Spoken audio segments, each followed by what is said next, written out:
first time he did land, because I have seen the first time he did land.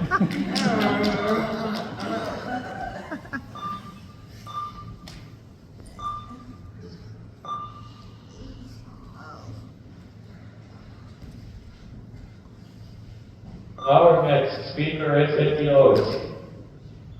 Anthony Oates is a mother, attorney, and author involved in human rights, social policy, and educational advocacy for more than 35 years. From her day jobs span involved government compliance, juvenile detention reform, and international human rights law, Anthony is an experienced public speaker and game changer. Co-author of 3 published books, Anthony's writing span appeared in professional journals, magazines, newspapers, and social media outlets. Licensed to practice law, Anthony has a JD with a certificate in family law and social policy from Syracuse University College of Law, and a MBA with a certificate in nonprofit management from UNC Greensboro.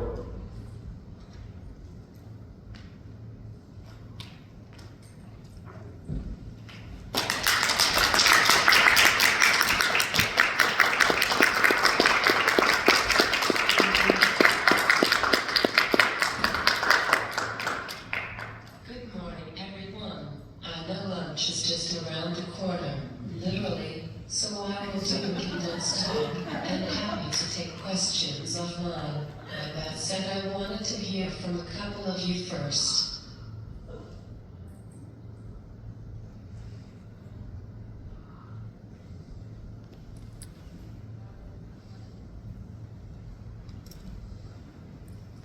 Hi there, quick question. What were your dreams when you were 5? And it's totally okay to say anything from being a doctor or a policeman, or being a unicorn or marrying a prince. No wrong answers here. That's actually really funny you say that because my preschool graduation, it was either me or a friend of mine, my sister, somebody thought about that they wanted to be a police officer, and the whole room went, oh, like, okay.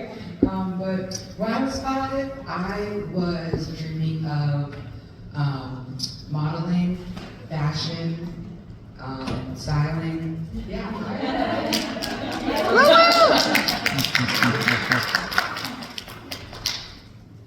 And how have they changed to now?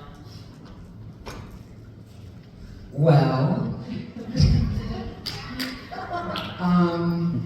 I watched a lot of America's Next Top Model. I do fashion and styling in my everyday life, but I feel like, I don't know, I'd rather be with the people, helping the people, you know?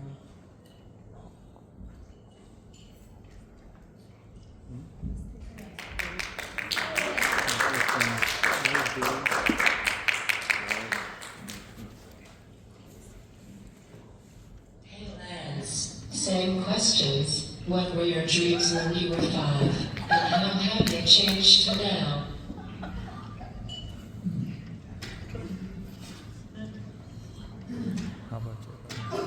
One thing I wanted to do when I was little was to become an artist. One thing I wanted to do when I was little was to become an artist. I am still creative, but I'm not living in Paris and walking around wearing a beret. I'm still creative, but I'm not living in Paris and walking around wearing a beret.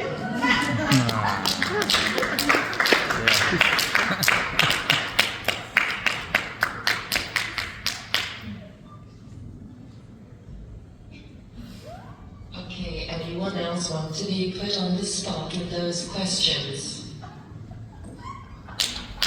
Okay. Go that way. Over there. All of there.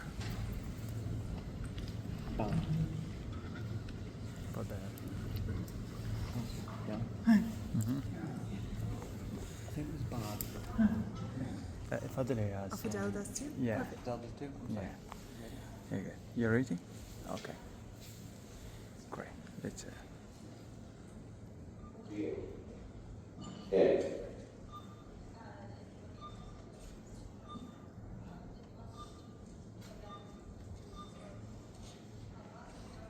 Lawyer. Being a lawyer.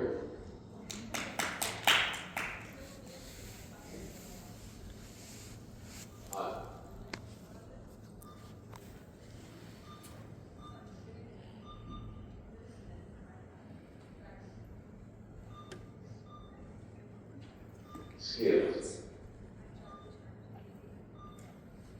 Law. School. I skipped law school. À, vậy là Fidel. vào đây. Go. When I was in first grade, I wanted to be a pilot. Great. You dress like one.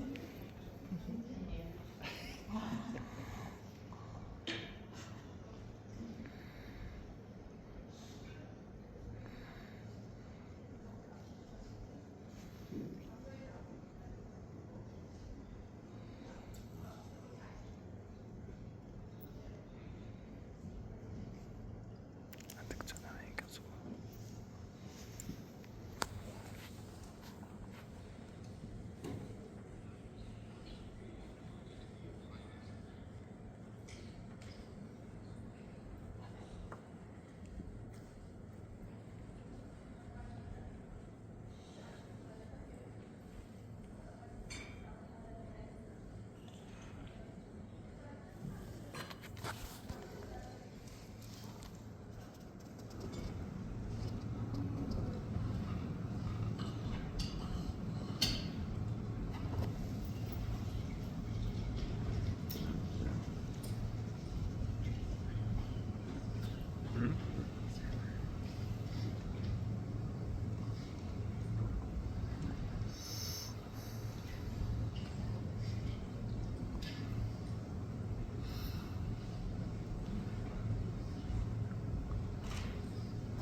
I wanted to be a nuclear physicist, but just one problem. I absolutely suck at science.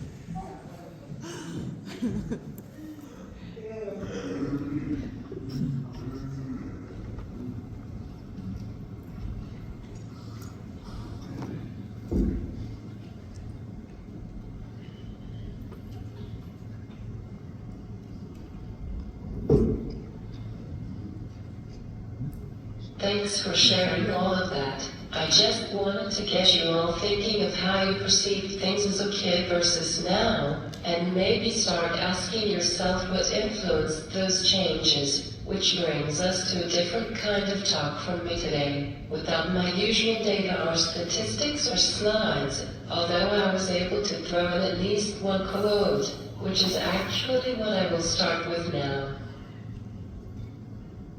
It's not what you look at that matters, it's what you see. Henry David Thoreau. For those who have watched Cruella and Winklet, do view 101 Dalmatians and The Wizard of Oz in a totally different way after seeing the origin stories of two of the most evil villains in literature, wishing that they could still be Ella and Elphaba instead of Cruella de Vil and the Wicked Witch of the West. We all are influenced by what and who is around us, whether for a moment or a lifetime, and I am sure each of us will have a totally different perspective of our time here, because at the core of things, much of our narrative really depends on how we approach life. It could be as simple as the weather when I was in school in North Carolina, people didn't understand why I would wear shorts in February while they would be in jackets. Don't get me wrong, I am not ignorant of staying safe in freezing temperatures, but to me, 50 degrees on a sunny day is normal short weather, just like loving or hating the rain is totally dependent on your view as you step outside in that moment. And think about this. How much do we enjoy 60-degree weather and see it as a warm day in the middle of January when experiencing freezing temperatures a few days before, while 60 degrees in July, at the peak of DC humid summers, is seen as a cold day, or even right now in this room, depending on both our bodies and views. Some of us are cold, some feel fine, and some feel hot, even though it is the exact same temperature. It really is all about perspective, in the moment and afterwards. Those who are around me enough from April to October every year learn how much of a fan of baseball I am. Now being from Maryland, I am a lifelong Orioles fan, whether they win the World Series in '83 or had the longest losing streak in the American League. Yet growing up, one of my 3 favorite players of all time was Nolan Ryan, so I was so excited during his last years with the Texas Rangers, whenever I managed to get to see him play against my Orioles, and would joke that the dream scenario was to have Ryan throw over 10 strikeouts, but the Orioles still won. And so, during one of those games, I got to the ballpark early enough to try to get autographs at the dugout, and somehow managed to work my way through people to the side of the visitors' dugout and get Nolan Ryan to sign one of his baseball cards. The feeling as I wiggled my way back through the throng of people and rushed back to my seat is hard to put into words.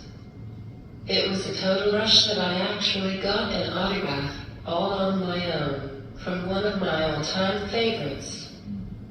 But I was still young, with little knowledge of how autographs worked, nor how different pens work, so as I sit down in my seat, I look at my card, and the autograph was gone, with just a smear of ink. I knew it was there before, but in that mere 2 minutes getting back to my seat, it had vanished. Complete devastating feeling, especially when realizing it was all my fault for not knowing how to protect ink before it dries, nor having the right pen to use. But guess what? As devastating as that was, to this day, even though I don't have his autograph, I can always say I got it, because yes, I did get it, and perspective is just as much as how you see a situation as it is how you see material objects. Which brings me to my final story to share about perspective. Back in 8th grade, right before my county shifted from junior high to middle schools, my junior high had athletic programs, including track and field. Given it was junior high, anyone could be on the team, and again, those who get to know me know how competitive I am with anything, as well as how much I like any athletic challenge, such as being the only girl to sign up for the competition to run the most laps outside during lunch for 4 weeks back in elementary school, or now in my 40th year playing soccer. That said, while anyone could be on the track team, my body definitely was my biggest enemy in terms of not wanting me on that team. But that just added to my competitive nature, and so I ran the 400, which is one lap around the track. Now my school didn't have an actual track or stadium, so our workouts were on a makeshift track on a grass field, or running up and down the stairs inside of the school.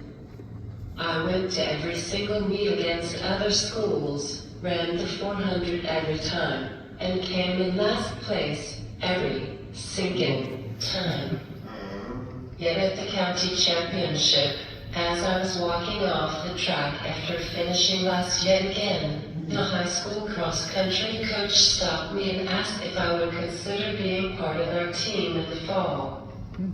With soccer being my ultimate love, and taking place at the same time as cross-country, I didn't go out for cross-country, but to this day, those 2 minutes where a high school coach pulled me aside to invite me to be part of the cross-country team, regardless of being last in every single race, has been a huge motivation throughout my life, reminding me that we still can be wanted, still can be valued, even if in last place.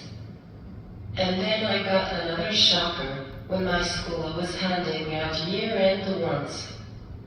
The reality is my body will never have the ability to show the athleticism in my mind. No matter how much I might train for something, I still will be out of breath within the first 30 seconds. And yet, I was told to be at the awards ceremony because I got the trophy for Most Improved Athlete. And this is one of the most important stories I try to share with people when it comes to our view in life. There was nothing subjective about getting that award. It was based solely on statistics, and I literally had the most improved record of the athlete that year. And so here is where you have to decide how to perceive things. I not only finished last in every race, but I was so slow that I cut off over a minute from my time, which resulted in that Most Improved award. But the thing is, the average time at the 400 is just under a minute. So looking back, I can either see that I finished last every time and was so bad that the time I had cut off in my times by the end of the season was the same amount most of my teammates take to finish the race, or I could see that I finished every race, got Most Improved, not out of inspirational pity, but based solely on statistics, and that for whatever reason, the high school cross-country coach wanted to invite me to be on their team. All of those things are true, but perspective impacts how you react to, or move on from, a situation. And just as an epilogue, speed up 30 years later, I take my son to my storage unit, back when he was in elementary school, and said he was allowed to bring 2 things home with him, and totally by his choice. Instead of taking my county chess championship trophy or different soccer trophies or various autographs or vintage magazines, he picked my Most Improved trophy, along with a clipping about me from my college newspaper. I may never know his perspective on why those 2 things were worth taking home with him, but I always will appreciate that somehow he saw positivity in something that could be viewed as total defeat. And so, life really is all about perspective, and if you don't like the view, change it.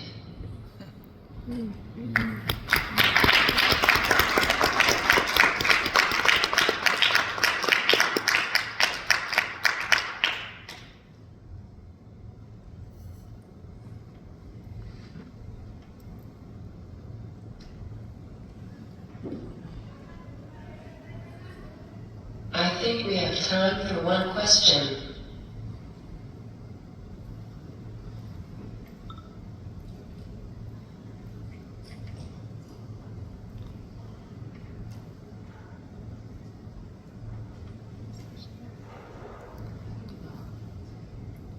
Can you tell us what you want to be when you were 5 and how that's changed now? I got you.